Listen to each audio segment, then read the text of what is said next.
Hi, my name is Allyson Wiegand, and I did this project with my mentor, Dr. Shailene Nanskivell. It's titled, Ideas May Be Cheap, but They Are Also Prestigious.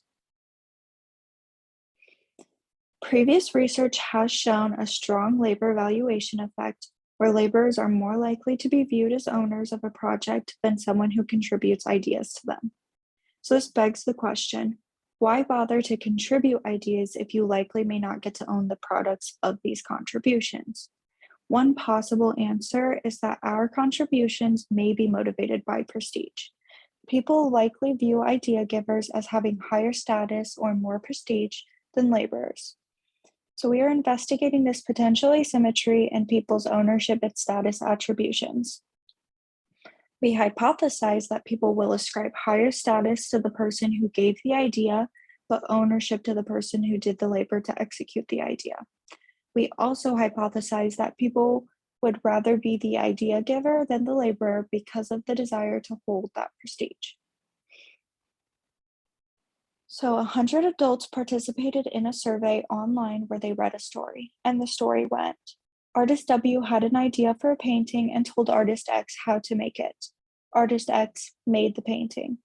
Below you see a photo of the painting entitled Ape with Flowers at Window. The idea for the painting is based on Artist W's engagement with the work by Gabriel von Max, which deals with the relationship between humans and animals. When thinking of the idea for the painting, Artist W invested approximately 4 hours into this engagement. For the implementation of the painting, Artist X used acrylic ink and spray paint on paper, measures 80 by 100 centimeters. Overall, Artist X invested approximately 4 hours into the implementation of the painting. Artist W and Artist X fight over who should get to take the painting home. And then in the corner is the painting that was shown. So we had 3 within subjects conditions. The ownership condition, which asked, what do you think, who should get the painting? The status condition, which asked, what do you think, who has higher status? And the rather be condition, which asked, what do you think, who would you rather be? We also had 2 attention check questions, who made the picture and who came up with the idea for the picture. We also asked, do you view yourself as good at visual arts, to see if that influences results.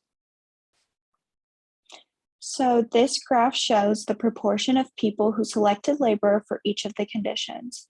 As you can see, the majority of people did choose the labor for the ownership condition, but only about half of the people chose the labor for the status condition, and somewhere in between the two chose the labor for the rather be condition.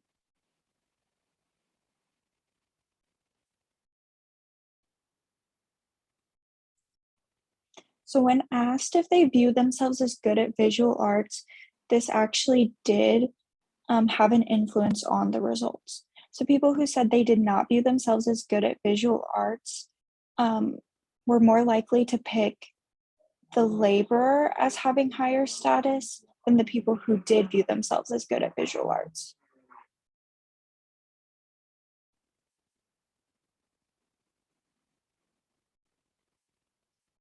So the labor valuation effect was strong, but there were split results on status and rather be.